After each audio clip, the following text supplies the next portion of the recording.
Na verdade, desembargador tem pedido sustentação por ambas as partes, desembargador. Tanto pelo apelante quanto pelo apelado. Passo a presidência ao eminente colega. Recebo a presidência. Doutora Poliana, anuncie e conceda o prazo de 15 minutos de acordo com a preferência de cada defensor. Desembargador, foi anunciado já, né? Ok. Foi anunciado. Quem fala primeiro é o doutor? Doutor Tiago. Tiago, com a palavra, doutor Tiago. Olá. Primeiramente, quero registrar a presença. Tiago Coutinho, AB 15467. Todos me ouvem? Sim. Sim, eu gostaria de começar cumprimentando, então, o presidente da Colenda Câmara, membro do Ministério Público, nobre relator, Delcio Luiz, demais membros, secretários e demais servidores que acompanham, então, a sessão. Pois bem, gostaria de retornar os cumprimentos ao nobre advogado, que eu não sei se está na sala, mas desde já fica, então, cumprimentado. Eu queria começar, antes de mais nada, excelências, lamentando. Eu lamento isso, pondo a salvo o respeito que eu tenho pelo nobre advogado da parte apelada, mas, de fato, há uma intentada, infelizmente, ardilosa no sentido de tentar invadir o patrimônio indevidamente da parte apelante. Eu explico por quê. Antes de mais nada, eu vejo que o ponto principal desse processo é, de fato, a existência de um contrato verbal entre as partes. Sim, é um contrato de aluguel verbal entre as partes, no qual a apelante loca seu imóvel para a apelada no período de janeiro de 2013 a outubro de 2014. É claro que eu peço licença para fazer uma menção aqui ao meu avô, mas ele sempre ensinou que palavra vale mais do que papel. Mas o Código Civil deixou a liberdade de formas na elaboração do contrato de locação. Então, pela lei, o contrato tem valor e foi provado nos autos. Para a parte apelada, o contrato é coisa da cabeça da apelante. E para a nobre juíza, a quem tenho profundo respeito e admiração, entendeu o quê? Peço licença para ler. A requerida não comprovou nos autos a efetiva posse direta do requerente, a inexistência de juntada do exercício da atividade empresarial no local. Eu peço vênias, primeiramente, para dizer que nós sabemos que a posse não é requisito de validade e existência do contrato. Mas não é só isso. Pondo a salvo o respeito e a admiração que eu tenho pela magistrada, as provas dos autos não foram analisadas em sua integralidade.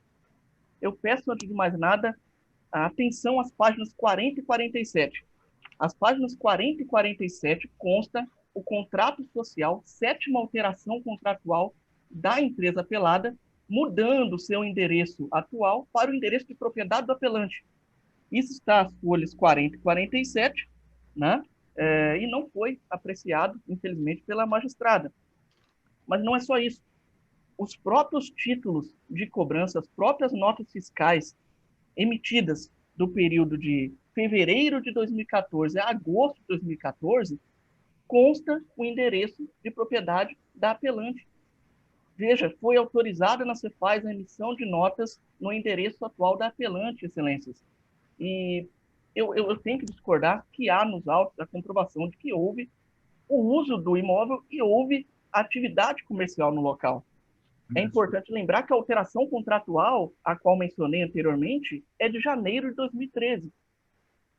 Insisto, na réplica, a apelada trouxe aos autos, e aí eu peço licença para dizer que só pode ter sido um equívoco. Ela trouxe ali uma relação de títulos baixados, compensados, no qual consta a expressão, o motivo da compensação, aluguel 2014/09, páginas 946. Ou seja, antes da existência do contrato, do instrumento escrito, já existia um contrato verbal entre as partes. Ou seja, nós temos títulos compensados referente a setembro de 2014, no entanto, houve uma compensação, o contrato escrito é de outubro de 2014, e nós temos uma compensação de títulos de setembro. Ou seja, já existia um contrato entre as partes, o contrato verbal. Não é só isso, e nesse ponto, infelizmente, também a magistrada não se manifestou. páginas 948, consta um recibo emitido pela parte apelada, no qual é dado quitação, referência, abre aspas, quitação, aqui, pagamento de aluguel do mês de setembro de 2014, loja filial, através da quitação de títulos em anexo em nome da TECOM. Ora, se o contrato é coisa da cabeça da parte apelante, por qual razão a apelada emite um recibo antes mesmo da existência do contrato escrito, formal? Emite um recibo porque sabia que pagara aluguel anteriormente para apelante.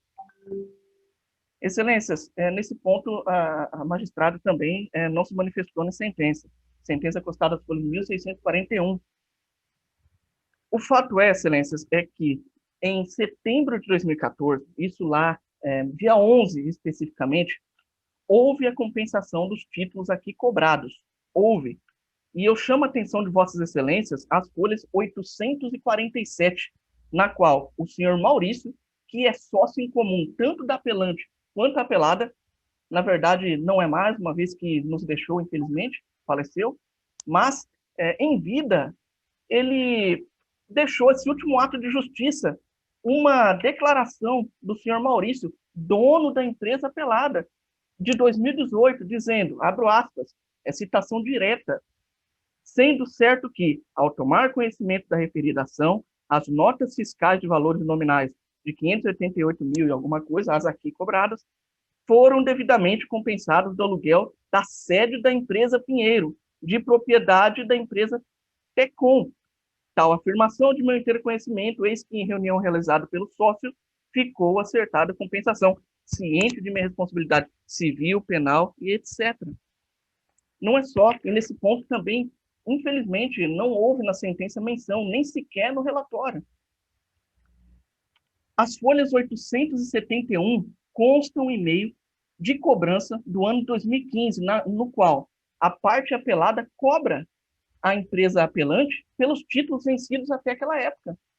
E, estranhamente, com tela do sistema no corpo do e-mail, a apelada cobra apenas os títulos ali meados de 2015. E eu perguntaria com qual razão, por qual motivo, um credor cobra um título de 2015 e não cobra o título de 2014. A verdade, excelências, é que é uma só, não existia débito. E sabia a parte apelada que só veio a cobrar posteriormente após a morte, não só do Maurício, mas também do sócio Nilson. Desculpa quando assalvo novamente o respeito pelos advogados, mas má fé. Nesse ponto, também, a juíza foi omissa. E aqui eu falo com todo respeito, é um processo de mais de 1.700 páginas, totalmente compreensivo. Conheço o trabalho da magistrada, excelente, mas é fato, não apreciou todas as provas. Eu já me aproximo do final, não vou tomar muito tempo de Vossa Excelência, queria apenas chamar a atenção também à página 1020, folhas 1020. Consta uma planilha elucidativa, nos moldes daquela exigido pela magistrada para comprovação da compensação, que foi depois novamente trazido pela apelante, né? E todos os requisitos pedidos pela magistrada. Planilha elucidativa constando número do título, valor, vencimento e, o mais interessante, a observação de baixa, encontro de contas. Abre aspas, encontro de contas. Nós sabemos, evidentemente, que o artigo 368 do Código Civil traz o encontro de contas como forma de extinção da obrigação. Salvo o melhor juízo, a parte apelada alega ali na sua manifestação que nós devemos entender encontro de contas como não sendo encontro de contas. Desculpa, eu não consigo ver dessa forma, com todo respeito. Eu gostaria de chamar a atenção ao artigo 369. Nós sabemos, e aí, à luz da melhor doutrina, o professor Flávio Tartucci, gostaria de citar também rapidamente Humberto Teodoro Júnior, que a análise das provas, aquelas provas que foram produzidas e aquelas que foram apontadas, é direito fundamental das partes. E não devem só essas provas ser citadas ou, como eu vou dizer, apenas mencionadas no relatório. E muitas dessas provas, todas aqui que eu elenquei, com exceção ali da primeira menção, todas sequer constam no relatório da sentença da magistrada. Enfim, Eu vou fazer um resumo muito brevemente. Eu gostaria apenas de informar a Vossa Excelência que, ao que parece, a apelada gostaria que nós, então, entendêssemos, né, que onde consta encontro de contas, na verdade, não é encontro de contas, onde consta um recibo no momento no qual não existia contrato escrito, na verdade, é um recibo de aluguel onde não existia aluguel.